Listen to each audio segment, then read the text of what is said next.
Hey internet, how's it going? Welcome to another episode of the John Graves Show. Until Dawn is a very big homage to most of the 80s and 90s slasher films.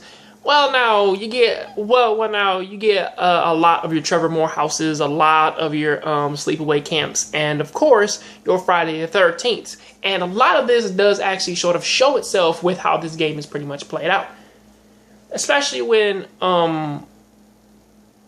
most of its bigger things in which that it wants to present are actually pretty cool. It does seem to have a large emphasis upon making the characters, or at least they're pulling the characters from a time which that's sort of how they were, where pretty much like the jocks were the jocks, the nerds were the nerds, and and every cheerleader was a blonde girl who always dated the captain. Well, even though the characters, they do necessarily portray that type of personality, or at least their own type of feats or pretty much whatever, it seems as though this is going to be one of those games in which that you actually choose the way how this thing plays out, which I feel it takes a bigger homage from Cabin in the Woods, where for anybody who's ever seen that movie, you know that part when they go down into the basement, and pretty much everybody goes off and then they find their own thing. Somebody finds a diary, somebody finds a music box, they find the little puzzle box from I forget the name of that damn movie. Or somebody, man, they go out, man, and they find this crazy item or something like that, but then they stop on the diary.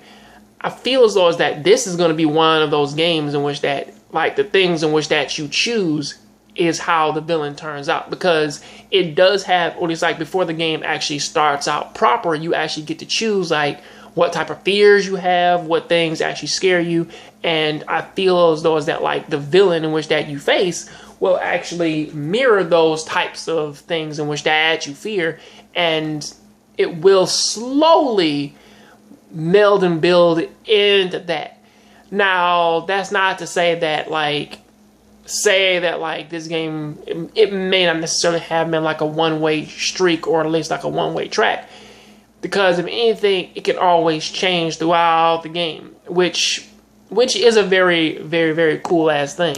One of the better things is that they don't necessarily tell you the way how most of your consequences are actually going to affect other characters, what is necessarily going to affect in the actual game itself. So pretty much when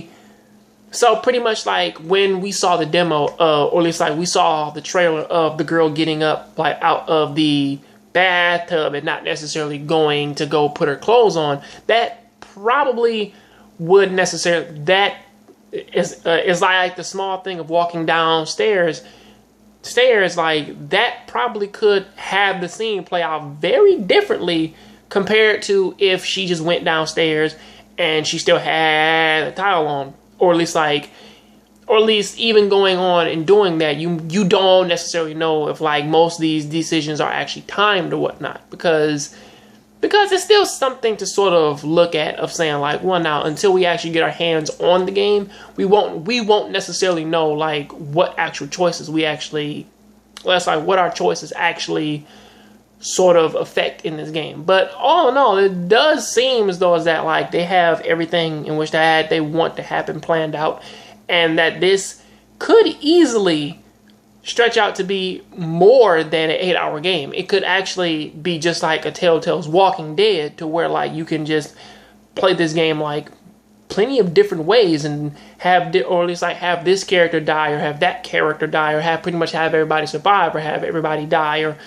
or you can have just the guy survive, or have just the girl survive, or pretty much you don't necessarily know. It's a multitude of things which probably could happen with each different ending. So that is what I gotta say about that. What do you think about this down there in the comment section? I'll catch you guys on the next John Graves Show. Please keep watching anime, keep playing video games. And if you like this video, please hit that like button. I'm out.